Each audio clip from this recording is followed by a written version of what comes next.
Hey, What Matt song, take one. Yeah.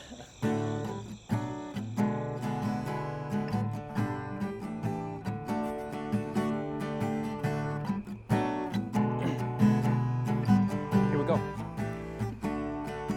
You're a falling star, you're the getaway car, you're the line in the sand when I go too far. You're the swimming pool on an August day, and you're the perfect thing to say. And you play it coy, but it's kinda cute, the way you smile at me and know exactly what you do. Baby, don't pretend you don't know it's true, 'cause you can see it when I look at you. And in this crazy life, and through these crazy times, it's you, you make me sing. Your every line, your every word, your everything. Yeah. My name is Mary Peterson. I'm from South Jordan, Utah. I'm 22 and I'm getting married in just about 4 days. My name is Matt Newman. I'm from South Jordan, Utah also, and I'm gonna be marrying Mary in just a few days as well. I think the first time I actually saw Mary would have been in high school because we were in similar departments. I don't think we even had like a conversation once. We just kind of rotated around our lives, but never really crossed paths. The first time I actually saw him was after I got home from my mission.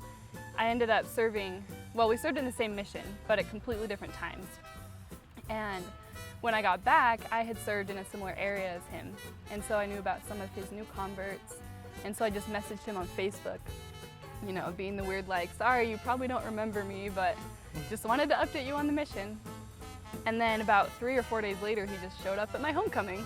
After talking a little bit, I went to her homecoming, and I don't think I will ever forget the first time I saw her. At that point at least, to become officially acquainted. I went up to her and I was too afraid to try and give her a hug or anything, and I thought that she might be uncomfortable doing that too, so I shook her hand, and I felt really lame about that. Kind of funny, when I got back from my mission, after my homecoming, I went and lived in Montana for a couple weeks with my sister. And I ended up kind of prompting Matt to ask me on a date because I was trying to set up one of my other friends on a date. I automatically, of course, assumed that she was talking about me going on a date with this friend, and so I responded and said, I don't think I'm interested right now. And she said, no, silly, I want you to go on a date with me, and we'll set your friend up with one of your friends. We ended up coming to Draper to the Whisper Dome. And what's cool about the Whisper Dome is you can stand on opposite sides of this little gazebo, and if you whisper at each other, you can hear what each other is saying. My brother-in-law and friend and I had all sang together in high school, so we all had devised a plan to sing to our dates, and so that's what we did, and it was a lot of fun. We made Hawaiian haystacks, and we played a super fun board game that I had never heard of, and honestly I was a little uncomfortable with it. It was one of those games where you have to like convince everyone. It was my kind of game that involves a lot of strategy and convincing others that you are the person that they should trust. And I'm pretty sure I won. So that's how that went down. Of course you did. It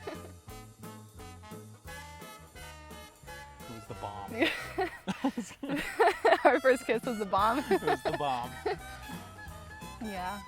It's kind of an interesting story, I guess. She would come over to my apartment a lot to do homework. And I was really happy about that because I really liked her, and I don't think she really liked me. She says that she didn't, but she probably did. And because she was always coming to my apartment. And so we were texting one day, and I ended up just like bringing up, I don't even remember what, but I started talking about like kissing or cuddling or something, and how I like it and enjoy it. And Matt just agreed and was like, yeah, me too, you know, like, it's fun. I wasn't like super interested, so I thought in him, but like, I kind of just wanted to kiss him. It was the weirdest thing. And she asked me some of the weirdest questions that I never would have expected, but she just asked me if I liked kissing and just interesting questions that I automatically am assuming she has some sort of ulterior motive. Because even though I consider her in many facets my superior, I always tried to have her under my thumb.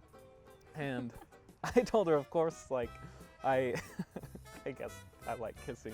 That feels so awkward to say. And then it was probably like that night or the next day that I went over to do homework in the evening. And I would go over to his place and do homework a lot. And usually when I was done, I would just pack up my stuff and go. But I finished my homework and I packed up my stuff and I just sat on the couch and kind of stared at him. I could tell that she was feeling more eager about something, and so I felt the need to be the macho, really, really adorable man that I am.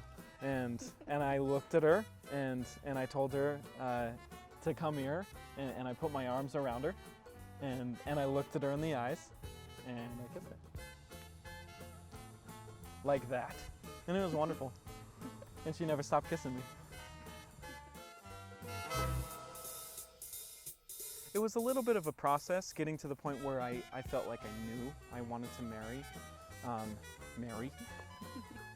We hadn't been dating probably super long when we kind of started talking about marriage. And honestly, I got really freaked out about it. But for some reason, I think I was the one that like started talking about it first. Even though a previous conversation just before that, we were talking about how that was something that if we were to pursue, whether it be together or with someone else, it would be in the far future. I remember looking at her in the eyes and knowing that I wanted to marry her. For some reason, I just felt like, without a doubt, that he was the one that I was supposed to marry. And so I told her, Mary Peterson, I want to marry you. And that was a big turning point in our relationship. So we had decided that we were going to get married, but I had no idea when he was going to propose. We went ring shopping, and I had kind of picked out the ring I wanted, and I didn't know when he was getting it. I didn't know what he was planning at all. And he kept being very vague. He was like, it could happen tomorrow, it could happen in a month. And we found a ring that we were both happy about for the both of us. And we had to get it ordered and made. And so we had a little bit of time for that to be my window of letting her feel as if I am not able to ask her, but could because I'm me. So I ended up with my family, my mom, my brother, and his wife. We went hiking at the Delicate Arch. And Matt had work that day, and he had tried really hard to get it off, and he couldn't.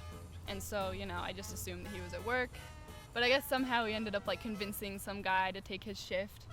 I remember thinking that I would drive directly after them to get there, but I remembered that if she's gone, she's gonna want to FaceTime, she's gonna want to see where I am, and I had to stay in my apartment and act like I'm going to bed. And so I did that, and it was maybe 11 o'clock at night, and she called me.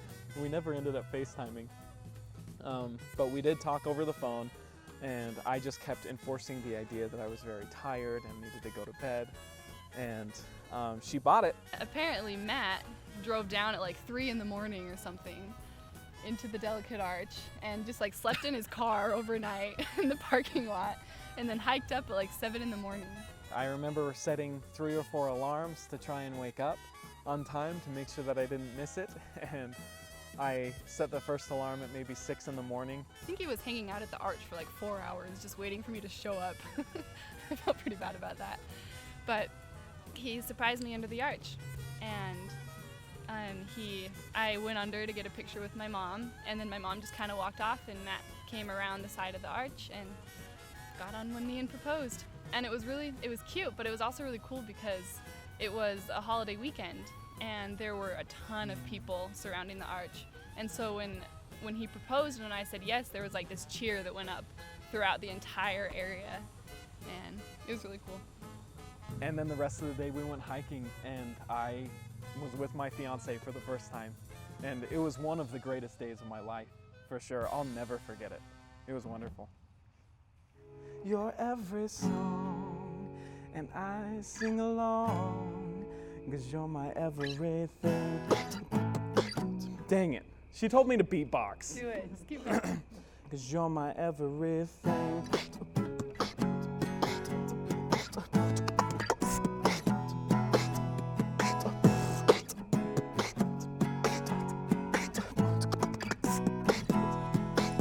So la la